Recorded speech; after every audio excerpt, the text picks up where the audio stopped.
Facebook. Il est 6h25, on parle BD avec vous, Mathieu Van Overstraten. Vous signez des articles sur age-bd.com. Coup de projecteur sur une toute nouvelle série, plutôt pour les jeunes adultes ou les ados, c'est Hématite. Exactement, c'est plutôt pour les 8-12 ans. Ah oui, donc encore les plus jeunes. Exactement, et comme vous savez, c'est bientôt les grandes vacances, ils ont fini leurs examens, on en a parlé. Monsieur. Et donc, c'est un bon moment pour découvrir des nouvelles lectures. Et je pense que cette nouvelle série, qui s'appelle Hématite, elle va leur plaire parce qu'elle rassemble quelques ingrédients savoureux qui plaisent généralement à cette tranche d'âge-là.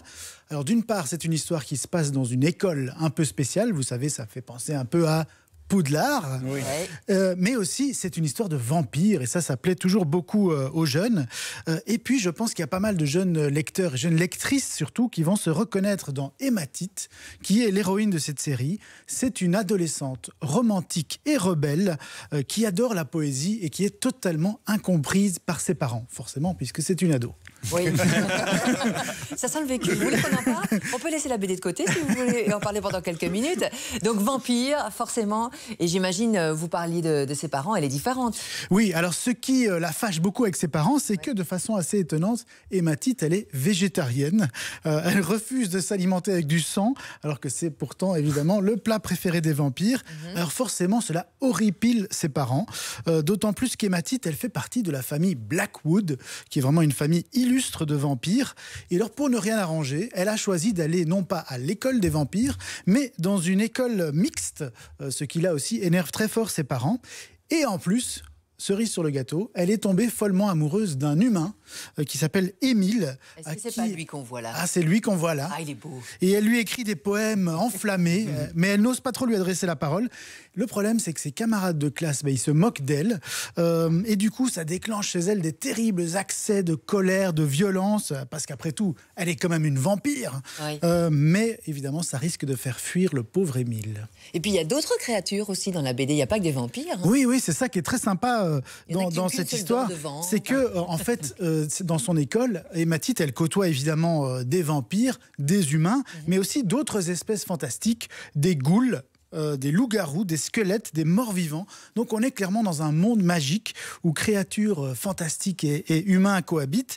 Et alors c'est ça qui est intéressant aussi dans cette histoire, c'est que d'une part, ça parle un peu classiquement des tourments de l'adolescence, la transgression, l'amitié, les premiers émois amoureux. Oui. Mais c'est aussi une BD qui aborde la différence, l'acceptation de la différence. Donc c'est très sympa avec des personnages très expressifs et des dessins très dynamiques. Ça me fait un peu penser à Twilight, on en parle dans quelques secondes. Exactement. Au niveau des auteurs, Maderna, Piatti, c'est... Donc c'est Victoria Maderna et Federico Piatti, Présentation, s'il vous plaît. les deux auteurs de cette nouvelle série. Ils sont argentins.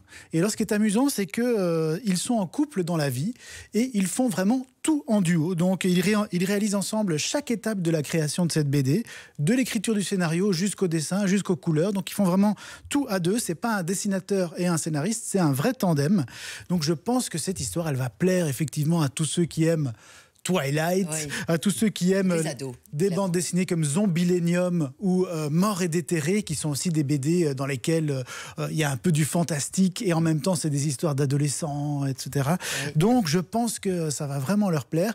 Et ça se termine, ce tome 1, sur un fameux coup de théâtre, dont je ne dirai rien, mais je vous dis tout de suite, ça donne très envie déjà de découvrir le tome 2. Est-ce que je filme la dernière page de la BD? Non, ne le faites pas. Ne spoilez pas. Vous me demandez, je fais. Comme on dit au Québec, ne divulgachez pas.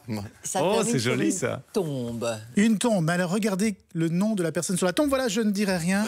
Voilà. C'est... Ah, voilà, vous savez.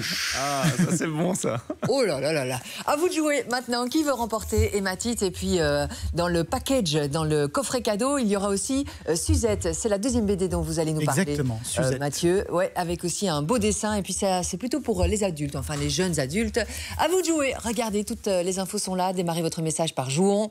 Nom, prénom, coordonnées complètes, adresse mail, tout ça au 60 03. 75 cents, c'est par message envoyé. Et on joue dans 5 minutes. On joue ensemble. Bonne chance.